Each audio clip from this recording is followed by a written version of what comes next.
Hello hi नमस्कार, आप सुन रहे हैं जागरण पॉडकास्ट का खबरनामा। मैं हूं आपके साथ शताक्षी सिंह। आज तारीख है 4 अक्टूबर की और दिन है बुधवार का। चलिए आपको बताते हैं आज दिन भर की तमाम बड़ी खबरें। बुलेटिन की शुरुआत करेंगे हेडलाइंस के साथ। सिक्किम में बादल फटा, 23 जवान समेत 43 लोग लापता, 5 की मौत, कैंप और 41 गाड़ियां डूबी। लैंड फॉर जॉब्स केस में लालू राबड़ी और तेजस्वी को जमानत, सीबीआई ने कहा बेल दी तो प्रभावित हो सकती है जांच। एयरफोर्स को मिला पहला LCA तेजस, ये हल्के वजन वाला ट्विन सीटर विमान। आप सांसद संजय सिंह गिरफ्तार, दिल्ली आबकारी केस में ईडी ने 10 घंटे छापेमारी की। बवेंडी ब्रूस और एलेक्सी को केमिस्ट्री का नोबेल, क्वांटम डॉट्स खोजे, इससे मोबाइल टीवी स्क्रीन को मिलती है लाइट। पाक बोला अफगानी नागरिक देश में फिदायीन हमले कर रहे, इन्हें अफगानिस्तान लौटने के लिए 1 महीने का समय दिया। उज्ज्वला सिलेंडर पर सब्सिडी 200 रुपए से बढ़ाकर 300 रुपए हुई।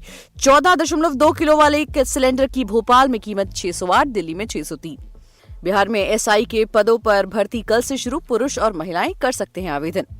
कॉफी विद करण सीजन 8 की अनाउंसमेंट, प्रोमो वीडियो में खुद को ही रोस्ट करते दिखे फिल्म मेकर।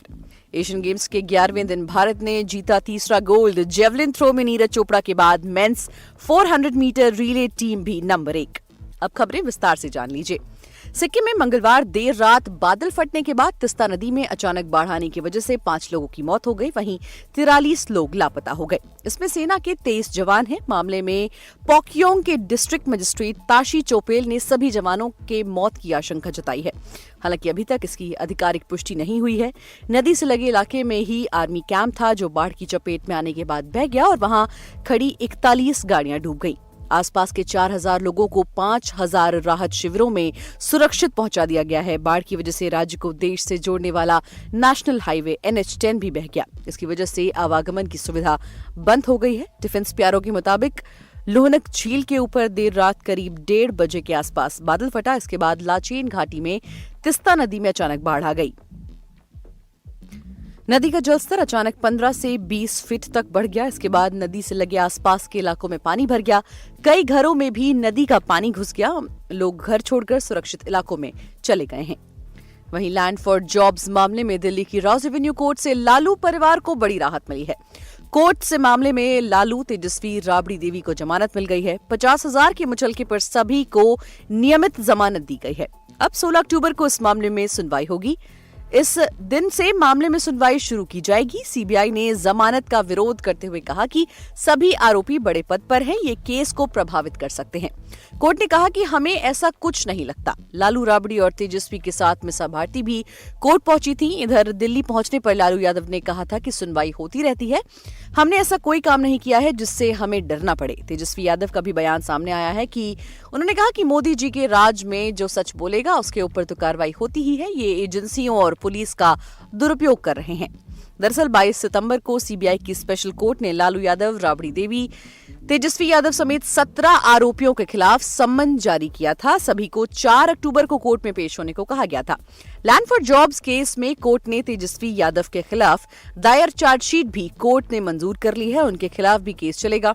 सीबीआई ने पहली बार बिहार के डिप्टी CM तेजस्वी यादव को आरोपी बनाया है। वहीं हिंदुस्तान एरोनॉटिक्स लिमिटेड ने बुधवार को इंडियन एयरफोर्स को पहला twin seater light combat aircraft Tejas सौंप दिया।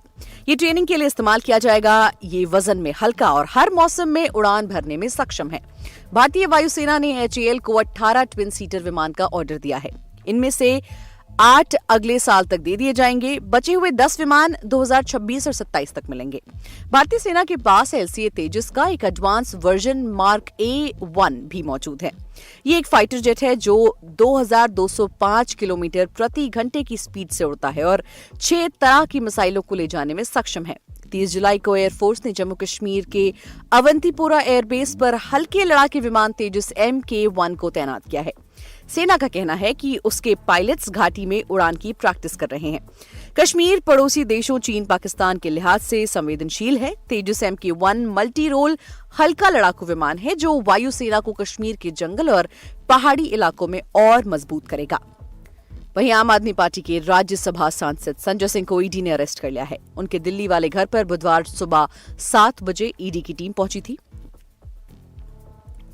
10 घंटे तक चली इस छापेमारी के बाद उनकी गिरफ्तारी हुई। बताया जा रहा है कि करीब 7 से 8 अधिकारी आबकारी नीति केस के सिलसिले में छानबीन कर रहे थे। आबकारी नीति केस की चार्जशीट में संजय सिंह का भी नाम है। इस केस में मनीष सिसोदिया जेल में है। ईडी की कार्रवाई को लेकर दिल्ली के सीएम अरविंद केजरीवाल ने कहा कि इस केस में 1000 रेड पड़ चुकी है। संजय सिंह के घर पर कुछ नहीं मिलेगा। 2024 के चुनाव आ रहे हैं और वो जानते हैं कि वो हारेंगे। ये उनकी हताशा भरी कोशिशें हैं। जैसे जैसे चुनाव नजदीक आएगा, ईडी, सीबीआई और जैसी सभी एजेंसियां सक्रिय हो जाएंगी। दिल्ली में बीजेपी ने आप पार्टी ऑफिस के बाहर प्रदर्शन किया। भाजपा के कार्यकर्ता अब तो ये स्पष्ट है केजरीवाल भ्रष्ट है वाले पोस्टर लेकर सड़क पर उतर गए। प्रदर्शनकारियों की मांग है कि केजरीवाल को सीएम पद से इस्तीफा दे देना चाहिए। विदेशी खबरों की बात करें तो केमिस्ट्री में 2023 का नोबेल प्राइज माउंगी बावेंडी, लुइस ब्रूस और एलेक्सी एक्कीमोव को मिला है। ये तीनों अमेरिकी मूल के केमिस्ट हैं। इन्हें क्वांटम डॉट्स की खोज और इसके डेवलपमेंट के लिए यह सम्मान मिला है। क्वांटम डॉट्स ऐसे नैनो पार्टिकल्स हैं जो इतने छोटे होते हैं कि उनका आकार उनके गुणों को निर्धारित करता है। क्वांटम डॉट्स का इस्तेमाल आज computer monitor, mobile, television screen को रोशन करने के लिए किया जाता है। इसमें क्यूलेट तकनीक का इस्तेमाल होता है। क्वांटम डॉट्स की लाइट इतनी तेज होती है कि जब इसे ट्यूमर पर डाला जाएगा तो सर्जन्स को इसके टिश्यू देखने में कोई परेशानी नहीं होगी। क्वांटम डॉट्स कई एलईडी लैंप की लाइट में ऐसे पार्टिकल्स जोड़ते हैं जिनसे बारीक काम करने में आसानी होती है। कलर्ड लाइट बनाने के लिए भी रिसर्चर्स ने क्वांटम डॉट्स का इस्तेमाल किया है। नोबेल प्राइज जीतने वाले केमिस्ट का मानना है कि भविष्य में क्वांटम डॉट्स फ्लेक्सिबल इलेक्ट्रॉनिक्स, छोटे सेंसर, पतले सोलर सेल और शायद एनक्रिप्टेड क्वांटम कम्युनिकेशन में योगदान दे सकते हैं। वहीं पाकिस्तान की केयर टेकर सरकार का कहना है कि देश में अवैध तरीके से रह रहे अफगानिस्तान के नागरिक पाकिस्तान में फिदायीन हमले कर रहे हैं, इसलिए हमने इन्हें वापस भेजने का फैसला लिया है। इसके लिए अफगानी लोगों को 1 महीने की डेडलाइन दी गई है। हालांकि इस फैसले को अफगानिस्तान की तालिबान सरकार ने गलत बताया है। दरअसल पाकिस्तान में 17 लाख से ज्यादा अफगानिस्तान के नागरिक रहते हैं। इन्हें पाकिस्तान की सरकार ने वापस जाने के लिए 1 नवंबर तक का समय दिया है। कहा है कि अगर 1 महीने में अफगानिस्तान नहीं लौटे तो उन्हें जबरदस्ती देश निकाला दे दिया जाएगा। इस पर अफगानिस्तान ने नाराजगी जाहिर की है। वहीं केंद्र सरकार को बुधवार 4 अक्टूबर को उज्ज्वला योजना में 14.2 किलो वाले एलपीजी सिलेंडर पर मिलने वाली सब्सिडी को 200 रुपए से बढ़ाकर 300 रुपए करने की घोषणा की है। भोपाल में सब्सिडी के साथ ये सिलेंडर पहले 708 रुपए में मिल रहा था, जो कि अब 608 रुपए में मिलेगा। उज्ज्वला योजना के तहत अब तक देश में 9.6 करोड़ से ज्यादा कनेक्शन दिए जा चुके हैं। इस स्कीम को 1 मई 2016 को उत्तर प्रदेश के बलिया में लॉन्च किया गया था। इस योजना की सब्सिडी पर वित्त वर्ष 2022-23 में 6100 करोड़ खर्च हुए थे।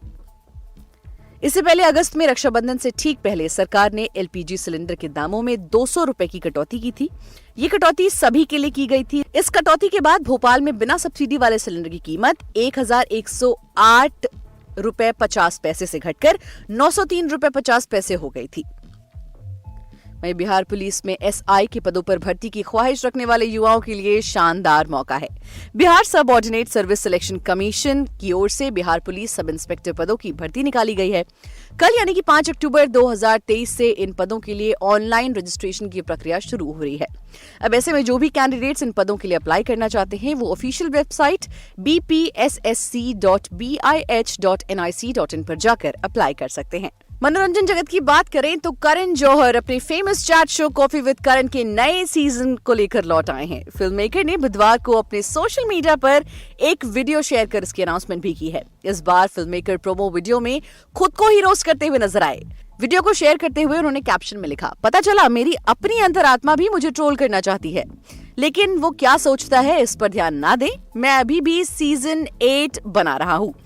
करण वीडियो में अपनी अंतरात्मा से बात कर रहे हैं। करण की जो अपनी इनर सोल है उन्हें उन सब बातों के लिए ट्रोल करती है जिसके लिए उन्हें सोशल मीडिया पर भी ट्रोल किया जाता है। आत्मा कहती है कि पिछला सीजन काफी ठंडा था।